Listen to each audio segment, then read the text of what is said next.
ஓம் ஸ்ரீ குருப்யோ நம வக்ரதுண்ட மகாக்காய சூரியகோடி சமப்பிரப நிர்விக்னம் குருமே தேவ சர்வகாரியேஷு சர்வதா. ஆன்மீகம் பிளஸ் நேயர்கள் அனைவருக்கும் ஜோதிட குருஜியின் இனிய வணக்கங்கள், வாழ்த்துக்கள், ஆசீர்வாதங்கள்.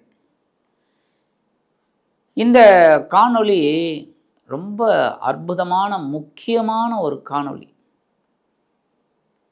என்ன அப்படின்னா, இந்த ராகு பகவான் கும்பராசியிலும் கேது பகவான் சிம்ம ராசியிலும் சஞ்சாரம் பண்ணிட்டு இருக்கார். இந்த ராகு பகவான் அப்படியே பின்னோக்கி வரக்கூடிய கிரகம்.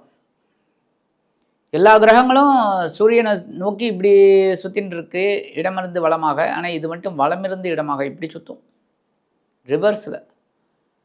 எப்போவுமே பார்த்தீங்கன்னாலே ஜாதகத்திலே பார்த்தீங்கன்னா ராகு வக்ரம்னு தான் போட்டிருப்பாங்க, கேது வக்ரம் தான் வான்னு போட்டிருப்பாங்க. உங்கள் ஜாதகத்தை எடுத்து பார்த்தீங்கன்னாலே தெரியும். ஏன்னா சூரியனோட ஒளியை வாங்கிக்கிட்டு இது சஞ்சாரம் பண்ணுறது கிடையாது. ஏன்னா சூரியனை நெருங்கி இருக்கிறது சந்திர பகவான், அடுத்தது புத பகவான், அடுத்தது சுக்கிர பகவான், ஃபஸ்ட்டு லேயர். செகண்ட் லேயர் பார்த்திங்கனாக்கா அடுத்தது செவ்வாய்க்கு அடுத்தது குரு பகவான், குரு பகவானுக்கு அடுத்தது சனி பகவான், சனி பகவானுக்கு அடுத்தது ராகு பகவான், ராகு பகவானுக்கு அடுத்தது தான் கேது பகவான். ரொம்ப அற்புதம். அப்படியே சூரியனை விட்டு விலகி இருக்கும். அதனால தான் இருள் கிரகங்கள், சாயா கிரகங்கள், பாம்பு கிரகங்கள்னு சொல்கிறது. இந்த ராகுக்கு பார்த்திங்கன்னா தலை இருக்கும், உடம்பு இருக்காது. உடம்பு பாம்பு, தலை மட்டும் மனுஷ. கேதுவுக்கு பார்த்திங்கன்னா கேதுவுக்கு தலை இருக்காது, உடம்பு இருக்கும். அதனால தான் ராகு யோகக்காரகன், கேது ஞானக்காரகன். யோகக்காரகன் அப்படின்னாலே எல்லா ஜீவராசிக்கும் என்ன இருக்கும்? ஆணாகட்டும் பெண்ணாகட்டும் பிறந்து ஒரு சர்டன் ஏஜ் வரைக்கும் தான். அதுக்கப்புறம் இந்த இனப்பெருக்க உறுப்புகள்லாம் சரியானோடனே அவன் அந்த சந்தோஷத்தை எதிர்பார்க்குறான், அந்த சிற்றின்பத்தை எதிர்பார்க்குறாங்க. கரெக்டாக? உடல் மீது ஆசை வந்துடுறது. கரெக்டா? அப்போ இந்த ராகுக்கும் அதே தான். மாயக்காரர், யோகக்காரர். அவருக்கு தலை இருக்குது, உடம்பு கிடையாது. அதனால தான் உடம்பு மேலே ஆசை, திருப்தியே அடையாது. உடம்பு மேலே ஆசை, திருப்தியே வராது. அதுக்கு அப்படியே ஆப்போசிட் யார்? கேது.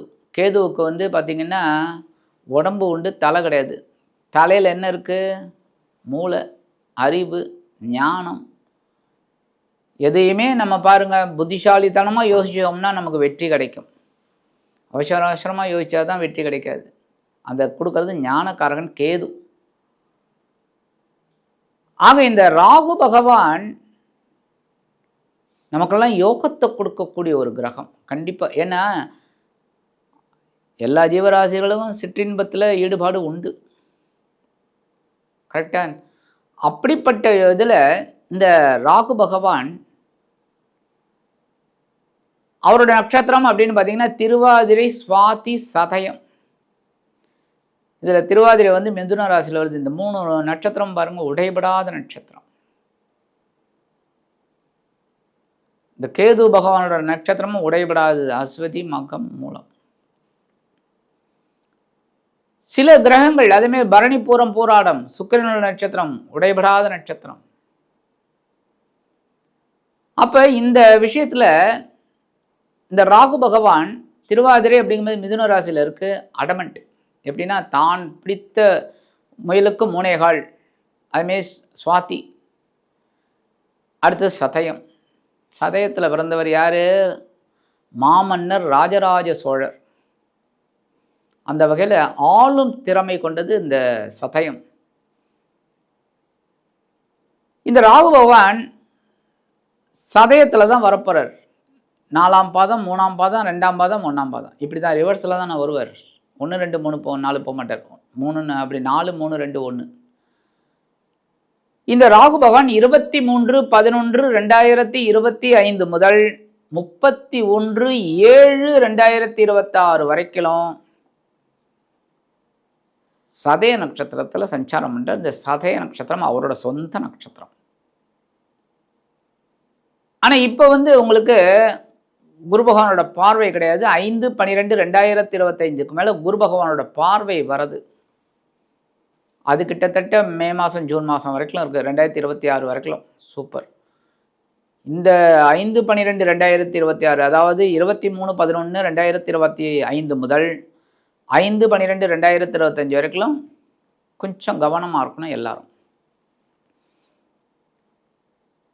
இந்த ராகு பகவான் சதயம் நட்சத்திரத்தில், அவரோட சொந்த நட்சத்திரத்தில், அருமையான நட்சத்திரத்தில் 23/11/2025 முதல் 31/7/2026 சஞ்சாரம் பண்ணிட்டு இருக்கார். அற்புதமான பலன்கள் ஒவ்வொரு ராசிக்கும் கண்டிப்பாக கிடைக்கும். கேது பகவான் சிம்மராசியில் தான் இருக்கார். ஆக இந்த கும்பராசியில் சதயம் நட்சத்திரத்தில் சஞ்சாரிக்கக்கூடிய இந்த ராகு பகவான் யோகக்காரகன் என்னென்ன பலாபலன்களை ஒவ்வொரு ராசிக்கும் கொடுக்க போறாருங்கிறத பற்றி நம்ம இப்போ தெளிவாக பார்ப்போம். சப்ஸ்கிரைப் பண்ண அனைத்து இணைய நெஞ்சங்களுக்கும் முதற்கண் நன்றிகள். சப்ஸ்கிரைப் பண்ணாதவங்க இந்த சப்ஸ்கிரைப் பண்ணிக்கோங்க. அப்போ தான் புதுசாக உங்களுக்கு நிறைய வீடியோக்கள் போடலாம். நீங்களும் பார்த்து அதுக்கேற்ற மாதிரி பரிகாரங்களை பண்ண ஒரு வெற்றி கண்டிப்பாக கிடைக்கும். உங்களோட பிரச்சனைகள் தீரும். அதே மாதிரி இந்த பதிவை ஸ்கிப் பண்ணாமல் முழுசாக பாருங்கள். கமெண்ட் பண்ணுங்கள், லைக் பண்ணுங்கள், ஷேர் பண்ணுங்கள். ரொம்ப அற்புதம். இப்போ இந்த பதிவுக்கு போகலாமா? அன்பான கும்பராசி நேயர்களே, இந்த அருமையான காணொலியில் நம்ம பார்க்க போகிறது ராகு பகவானின் அதி அற்புதமான நட்சத்திர சஞ்சாரம். என்ன சுவாமி இப்படி நட்சத்திர சஞ்சாரம்லாம் ஆரம்பிச்சாச்சு அப்படின்னா, ஒவ்வொரு நட்சத்திரத்துலேயும் ஒவ்வொரு கிரகங்கள் சஞ்சாரம் பண்ணிட்டு தானே இருக்கும். அப்போ ஏகப்பட்ட பதிவுகள் வர்ற மாதிரி இருக்குமே. ஏகப்பட்ட பதிவுகள் வர்றதுக்கு வாய்ப்பு இல்லை. ஏன் அப்படின்னா, ஒவ்வொரு கிரகங்களும் ஒவ்வொரு நட்சத்திரத்தில் சஞ்சாரம் பண்ணும். ஆனால் அவங்கவங்க நட்சத்திர சஞ்சாரம்ங்கும்போது பெரிய பலத்தை கொடுக்கும். இப்போ ராகு அப்படின்னீங்கன்னா திருவாதிரை, சுவாதி, சதயம் அவரோட நட்சத்திரம். ஸோ அந்த நட்சத்திரத்தில் வரும்போது தான் இந்த பலன்கள் உங்களுக்கு, பதிவுகளும் இதான். அப்போ இந்த ராகு பகவான் எங்கே இருக்கார் அப்படின்னு பார்த்தீங்கன்னா, உங்கள் ஜென்மராசியில் இருக்கார். 1ஆம் இடம் தலையில் உட்காந்துட்டு இருக்கார். 5/12/2025 சமாளிப்பீங்க, கொஞ்சம் பரவாயில்லன்னு. ஏன்னா 2ஆம் இடத்தை சனி பகவான் அங்கே இருக்கார். இந்த குரு பகவான் 9ஆம் பார்வையாக பார்த்துட்டு இருக்கார். அதனால் பணம் கொஞ்சம் வரும். அந்த பணத்தை வச்சு கொஞ்சம் சமாளிப்பீங்க. அதுக்கப்புறம் பார்த்தீங்கன்னா 5/12/2025 மார்ச் வரைக்கும் உங்களுக்கு பார்த்தீங்கன்னா இந்த குரு பகவான் நேராக உங்கள் ஜென்மராசியை பார்க்குறாரு. உங்கள் ஜென்மராசியில் ராகு இருந்தாலும் அவர் பார்வை பார்க்குற 9ஆம் பார்வைங்கிறதுனால சமாளிப்பீங்க, ரொம்ப அழகாக சமாளிப்பீங்க. இருந்தாலும் உடல் ஆரோக்கியத்தில் கவனமாக இருக்கணும். நான் அதான் சொல்லுவேன். அதாவது ஏனோ தானோன்னு நம்ம நடந்துக்கப்படாது. இப்போ வண்டி எடுக்கிறீங்க, வண்டி எடுக்கும்போதே பெட்ரோல் இருக்கான்னு பார்க்கணுமா கூடாதா சொல்லுங்கள்? நீங்கள் எவ்வளோ தூரம் போகிறீங்களோ அது அடுத்தது, புரியுதா? இப்போ 5 கிலோமீட்டருக்குள்ளே போகிறீங்க, 10 கிலோமீட்டருக்கு போகிறீங்க அப்படின்னாலும் கவனிக்கணும். இருக்கா, எவ்வளோ தூரம் போகும், என்ன ஏது பார்த்து தானே போகிறீங்க. போகிறீங்கிறதோட போகணும். அதுமாதிரி தான் உடல் ஆரோக்கியத்தில் கவனமாக இருங்க. என்ன தான் பார்த்துக்கிறீங்கனாலும் நல்லா பார்த்துக்கங்க, சரியா? ஏன்னா உங்கள் உடம்பு கெட்டு போனாலும் உங்கள் உடம்பு கெடாமல் பார்த்துக்குங்க. அடுத்தபடியாக உத்தியோகத்தில் கொஞ்சம் நெருக்கடிகள் இருக்குங்க. வேலை நெருக்கடி, டயத்துக்கு சாப்பிட முடியாது. அதுதான் பார்த்தீங்களா? அதாவது எங்கெங்கெல்லாம் சேருது பாருங்கள். இந்த ஆதார் கார்டு மாதிரி, ஆதார் கார்டு நம்பரை போட்டிங்கனாலே ஆட்டோமேட்டிக் அங்கங்கே எல்லாம் ஐடிஆர்லேருந்து ஜிஎஸ்டிலேருந்து எல்லாம் உட்காந்து மாட்டிக்கும். அந்த வகையில் இந்த ஜென்மராசியில் இருக்கக்கூடிய ராகு பகவான் சில குழப்பத்தை கொடுப்பார், சில முன்னேற்றம் இல்லாத பலன்களை கொடுப்பார். உத்தியோகத்தில் வீண் அலைச்சல் இருக்கும், உத்தியோகத்தில் தேவையில்லாத பிரச்சனைகள் இருக்கும், வேலைபளு அதிகமாக இருக்கும். வேலைபளு அதிகமாக இருக்கிறதுனாலேயே நம்ம செய்கிற வேலைகள் கொஞ்சம் இழுத்தடிக்கிற மாதிரி இருக்கும். அந்த இழுத்தடிக்கிறதுனால நேரம் போகிறதே தெரியாமல் இருக்கும்போது நேரங்காலம் தவறி சாப்பிட்ற மாதிரி இருக்கும். சரியான நேரத்துக்கு உணவருந்த முடியாமல் போகலாம். அதனால் அதெல்லாம் கொஞ்சம் கவனமாக இருக்கணும். முக்கியமாக பேசுகிற வார்த்தைகளில் கவனமாக இருக்கணும். பேசுகிற வார்த்தைகள், ஏன்னா மனசு தெளிவாக இருந்தால் நம்ம பேசுகிறது கரெக்டாக இருக்கும். இப்போ சில நடிகர்கள்லாம், முன்னணி நடிகர்கள், பின்னணி நடிகர்கள் யாராகட்டும் பேசுறதே ஒன்றும் புரியாது. அதுவும் சில சமயம் பேசுகிறோன்னு சொல்லி என்னத்தையோ பேசுவாங்க, நமக்கு ஒன்றுமே புரியாது. ஒருவேளை அவங்க புரியக்கூடாதுங்கிறதுக்கு தான் பேசுகிறாங்களோ என்னமோ. அந்த வகையில் பேசுகிற வார்த்தைகளில் கவனமாக இருக்கணும். அடுத்தபடியாக வாகன பயணங்களில் கவனமாக இருக்கணும். குடும்பத்தில் சின்ன சின்ன குழப்பங்கள்லாம் இருக்கும். கணவன் மனைவி பிரச்சனை அதெல்லாம் இருக்கும். சில பேருக்கு புத்திரபாக்கியம் இதெல்லாம் கொஞ்சம் இதாக இருக்கும். அதெல்லாம் கொஞ்சம் கவனமாக இருக்கணும். ஆனாலும் இந்த குரு பகவான் 5/12/2025 உங்கள் ஜென்மராசியை பார்க்கறதுனால கல்யாணம் ஆகாத குழந்தைகளுக்கு கல்யாண யோகம் உண்டாயிடும். ஏன்னா எப்போவுமே எல்லாரும் நினச்சிட்டு இருப்போம் லட்டு சாப்பிட்டா ஆசையாக இருக்கும். லட்டு சாப்பிட்டதுக்கு அப்புறம் தான் கொஞ்சம் என்னடா இது அப்படிங்கிற மாதிரி இருக்கும். ஆனால் இதுதாங்க வாழ்க்கை. இதைத்தான் இந்த ராகு கேதுவே சொல்கிறாங்க. இதுதான் வாழ்க்கை, மாயமானது தான் வாழ்க்கை. என்ன தான் நம்ம எடுத்தாலும் இந்த வாழ்க்கையில் ஒன்றுமே கிடையாது. ஆனால் இதுதான் வாழ்க்கை. இந்த வாழ்க்கையை தான் வாழ்ந்தாகணும். அதனால் இந்த ஜென்மராசியில் இருக்கார் அப்படிங்கும்போதே சில குழப்பங்கள் டென்ஷன்கள் இதெல்லாம் வரும். அதெல்லாம் கொஞ்சம் அப்படியே மீட் அவுட் பண்ணி ஒரு இது பண்ணி போயிடுறது ரொம்ப நல்லது. அதேமாரி அனாவசியமான பேச்சுக்களெல்லாம் தவிர்க்கணும். அனாவசியமான பேச்சுக்கள். ஏன்னா கும்பராசி அன்பர்களுக்கு பார்த்தீங்கன்னா இந்த 7ஆம் இடத்துல கேது பகவான் இருக்கார். ஜென்மராசியில் ராகு இருந்தாலே 7ஆம் இடத்துல கேது இருப்பார். 7ஆம் இடம் என்ன? சிம்மராசி. சிம்மராசி ஒத்து வருமா கேதுவுக்கு? சொல்லுங்கள். பகை. அப்போ என்ன பண்ணுவாங்க? வாழ்க்கை துணை மூலமாக ஒரு குழப்பத்தை கொடுப்பார். அப்போ நம்ம என்ன பண்ணணும்? வாழ்க்கை துணையை அனுசரித்து போகணும். அதேமாரி உத்தியோகத்தில் சில பிரச்சனைகளை கொடுப்பார். மேலதிகாரிகளை அனுசரித்து போகணும். அவங்கக்கிட்ட முறைச்சக்கூடாது, நான் தான் பெரியவன்கிற மாதிரி. அவன் தொழில் வியாபாரத்தில் சில பிரச்சனைகளை கொடுப்பார். கூட்டாளிகளை அனுசரித்து போகணும், வாடிக்கையாளர்களை அனுசரித்து போகணும்.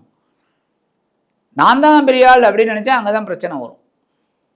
என்னதான் இருந்தாலும் அப்படியே சைலண்ட்டாக போகிறது ரொம்ப விசேஷம். சைலண்ட்டாக போகணும். அப்படியே உங்களோட வேலைகள் என்னவோ அதை மட்டும் பார்த்துட்டு அப்படியே போயிட்டு இருக்கணும்.